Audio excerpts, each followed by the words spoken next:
បងប្អូនអរគ្នាបងប្អូននេះល្អណាស់បងប្អូនមានអាពូតធំប៉ុណ្ណឹងមានដើមអាទុយដូចគៀនេះទៀតបងប្អូននេះឃើញដែរដល់គោហើយតាទៅមើលអស់ទៀតតាពូនេះល្អប៉ុណ្ណាអូ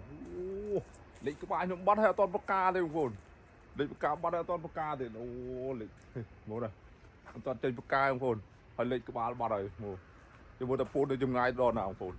ឆ្ងាយអត់អូដល់គួយមកមើលទៅក្នុងឲ្យគិតអស់ហើយហើយនេះក៏កាត់ស្លឹកក៏កាច់ស្លឹកហើយម្ដងបងប្អូនក៏កាច់ស្លឹកហើយម្ដងហើយយកមកដល់ចេញស្នៀតកាច់ស្នៀតចេញមួយទៀតដល់គួយអូយហើយពូតគាត់ដាំដឹងហ៎មកតំណាក់គាត់ដាំហើយមកកណាត់អញ្ចឹងគាត់ដាំមកកណាត់ទៀតទេអានេះเอาកពូហើយទេអានេះទៀបបងប្អូនដល់នេះហេងទៀបបងប្អូនអញ្ចឹងទៅជិតក្រេគាត់បកកែដាំបងប្អូនពូតហើយគាត់ដាំតែម្នាក់ឯងទេពូតហ្នឹងនិយាយលេងចាស់ហើយប៉ុន្តែដាំពូតតែម្នាក់ឯងបងប្អូនអូយទៅសារគាត់សុំសារមែនបងប្អូនអានេះរៀងខ្លីទីទៀតមើលទៅដល់នោះរៀងខ្លីទីទៀតរហូតដល់នោះរៀងខ្លីទីទៀតបងប្អូនហើយបងយើងទៅមើលខាងដល់គ្នាហើយមើលខាងនោះរៀងខ្លីទៀតដល់គោហើយប្រហែលថ្ងៃនេះមិនរៀង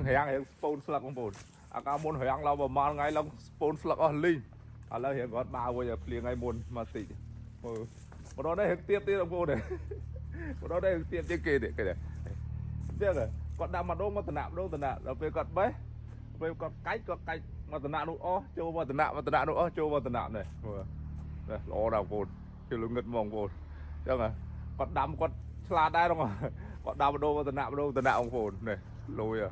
អូអត់ទោះជិះលងឹតមកធ្លាក់ភ្លៀងតាមមេមកស្ទុះលឿនម្ដងបងប្អូនពោតធម្មតាពោតអត់ត្រូវទឹកភ្លៀងលឿនម្ដងណាអូល្អណាស់បងប្អូនអើយមិនធម្មតាទេណាហើយមើលទឹកក្រោយវិញដាច់កតុយផ្នែកទឹកក្រោយហើយក្តៅទៀតហើយស្វាដល់កពស់ក្តៅអញ្ចឹងបាត់ស្លឹកពោតសពូនអញ្ចឹងបងប្អូន